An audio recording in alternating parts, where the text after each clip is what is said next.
So this video is to show you how to put that fancy text input field into your web page. We're not going to go over all of the inputs that are available, like radio buttons and checkboxes and things like that. I'm just going to show you how to put that one field.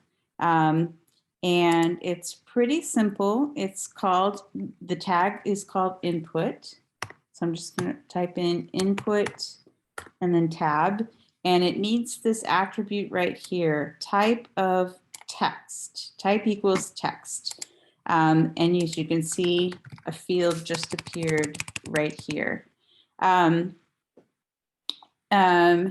is no closing bracket because you don't actually type anything into it, but you can, however, put placeholder text by typing placeholder as an attribute, and then the text, and then whatever text you want to go in there. And that is pretty much it. That's how you make a text field. As soon as you start, someone starts to type, the placeholder text goes away. Okay. The next thing is how you create a button to go with it. Well, to create the button, you could just use an A tag, you know, an anchor tag, and just style it to look like a button, or you could use an actual button. Now, this button isn't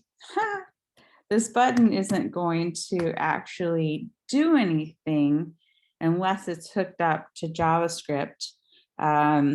So it's just for looks right now, but it is clickable.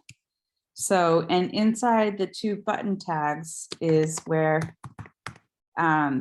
you type the text that's going to go on the button. And there we go. We have a text field and a button. Now these can be styled however you want, just like any other element on the page. So I could go in here and say input, font size 2M. And that would increase that there. I could change the background color. I could change the borders. I can change the font.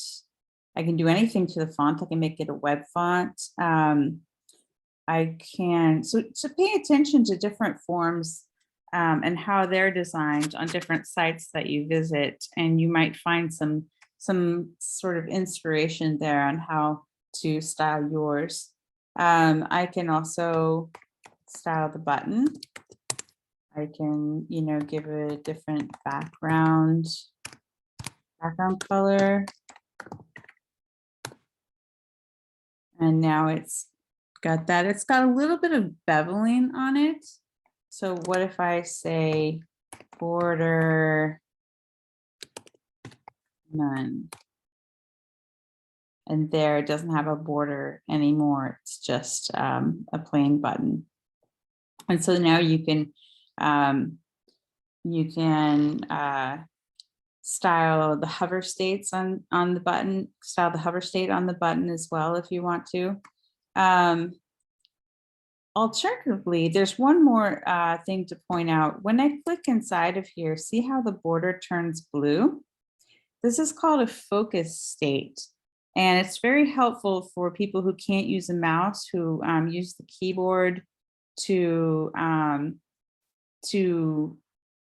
go through all of the optional links and inputs on a page, and the focus just shows you which element is focused in on at a certain time.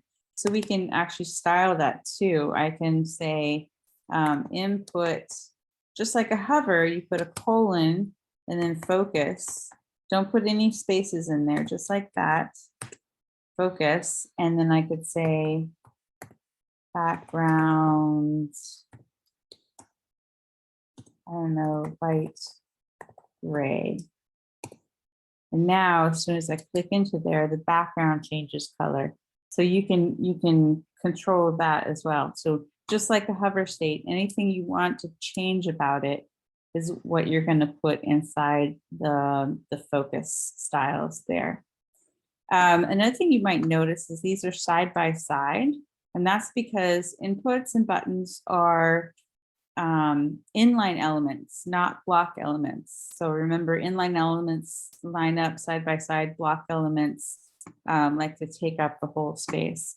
So you can change that if you want to. You could say display block, and that would, the text field then would force the button underneath